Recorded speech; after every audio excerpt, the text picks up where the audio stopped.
Legumes may not only cause uncomfortable bloating, there's even a chance it may cause nutrient deficiencies. That might sound harsh, but really, I would not rely on legumes for nutrition, and I'll share why in this video. You may, for instance, be surprised to hear that they are not a great source of protein.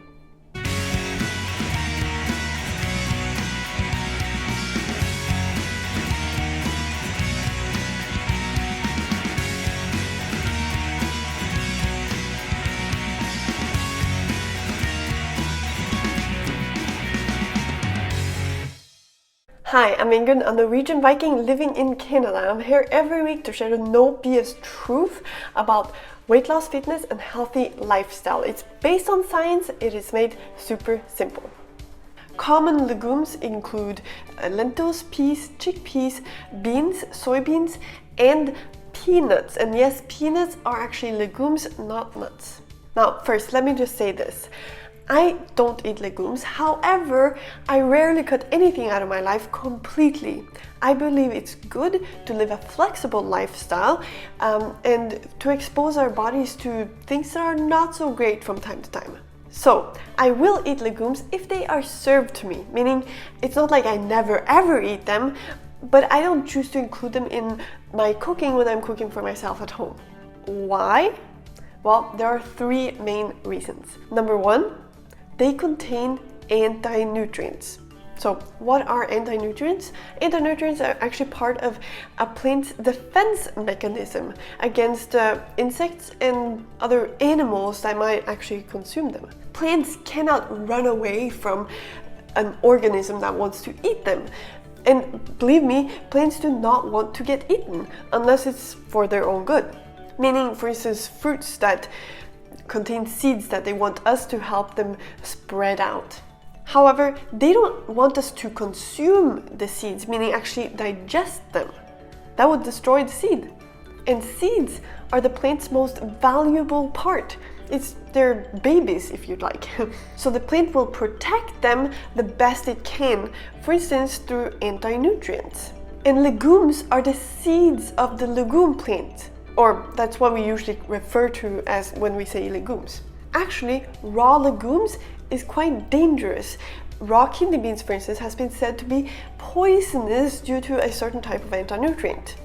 Well, most people eat legumes cooked or properly prepared, though it's still pretty interesting because the legume plants don't want us to destroy their seeds. Now, there are different types of anti-nutrients, though in general what they do is that they impair the absorption of specific nutrients. So in a way they block us from absorbing specific nutrients from the food that we eat.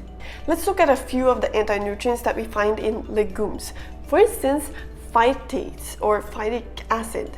They serve as a storage place for phosphorus and other minerals for the plant to use during germination. And when we consume them, they may reduce our ability to absorb certain minerals, specifically zinc, iron, and calcium. And then you have lectins that can survive digestion and actually attach to particles on our cell linings of our digestive tract, where they can do a lot of damage, including interfering with nutrient absorption. And then you have tannins that can, for instance, reduce the absorption of iron. Now, iron specifically is already poorly absorbed from plants because plants contain a specific type of iron called non-heme iron that we don't really absorb that well. And on top of that, you may even have anti-nutrients that reduce the absorption of iron from plants even further. And then you have something called trypsin inhibitors. According to this article, trypsin inhibitors strongly inhibit the activity of key pancreatic enzymes trypsin and chymotrypsin, thereby reducing digestion and absorption of dietary proteins by the formation of complexes that are indigestible even in the presence of high amounts of digestive enzymes. So, when we consume something that contains trypsin inhibitors, these may actually make it a lot more difficult for us to digest and absorb protein from the food that we eat. And we'll definitely talk more about protein. However, first, there are ways to reduce anti-nutrients. As mentioned, raw legumes can be quite dangerous. However, when we boil them, soak them, or even ferment them, sprout them, there are different ways for us to reduce the amount of anti-nutrients in these foods. However, they're not all going to disappear. Now, you may have heard that legumes are a great source of protein. Well, what I'm going to share with you now may surprise you. First though, I would very much appreciate if you click that subscribe button and turn on notifications to follow my channel and be notified when my next video comes out. And remember to also follow me on Instagram at VikingIngun. Now, the second reason I don't really eat legumes, especially when it comes to the nutrition part of it, is because it's not a great source of protein. And that may come as a surprise to some people because it's the opposite of what we're usually told. Now, they do contain protein, however, not as much as meat, for instance. 100 grams of cooked lentils, for instance, contain only 9 grams of protein, while 100 grams of lean ground beef contains 26 grams of protein. Now, the lean ground beef has almost double the amount of calories compared to the cooked lentils, but even if you double the amount of cooked lentils and surpass the calories you get from lean ground beef, you still don't get as much protein as in the beef. And remember, we might not even be able to absorb all of the protein from the legumes because of trypsin inhibitors. Plus, the ratio of amino acids, meaning the building blocks of the protein, the ratio of amino acids in legumes is not the ratio that we need, which can result in us using even less of the protein from these foods. Let's think of it like this. We can think of one protein as one specific house. In order to build that house, we need specific materials in the right amounts.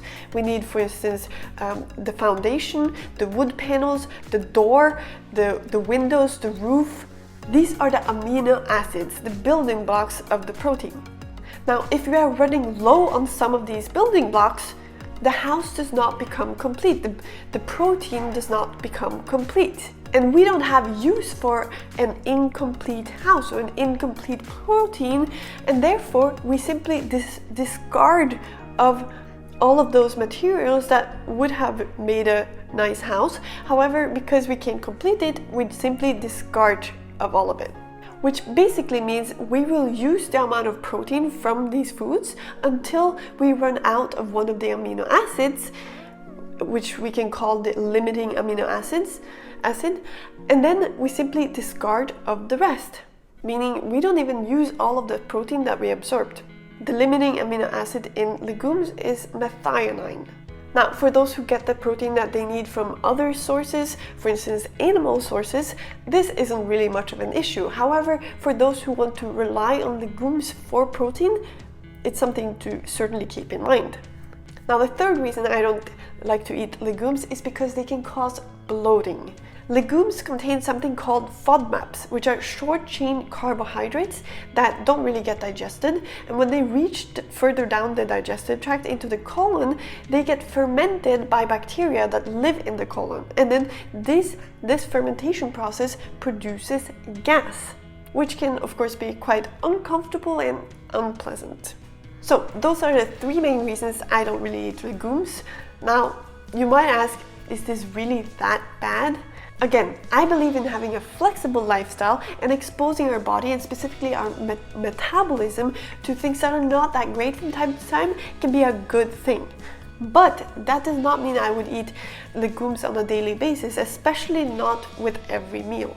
And more importantly, I would not rely on legumes for nutrition. Again, this is very different from what we're usually told. We're usually told to eat a lot of legumes and that legumes are a great source of protein. Well, I'd argue otherwise. And that's also the case with so many other things that we're told, also when it comes to weight loss. So if you haven't already done so, make sure you go download my free guide called Hack Your Way Out of 3 Weight Loss Mistakes Almost Everyone Makes. These mistakes are usually a result of being told one thing even though science shows the opposite to be true.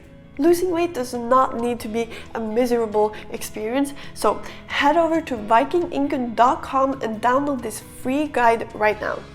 I hope you've enjoyed this video. Please make sure to give it a thumbs up, heart or like, depending on where you're watching from, and I'll see you in the next video.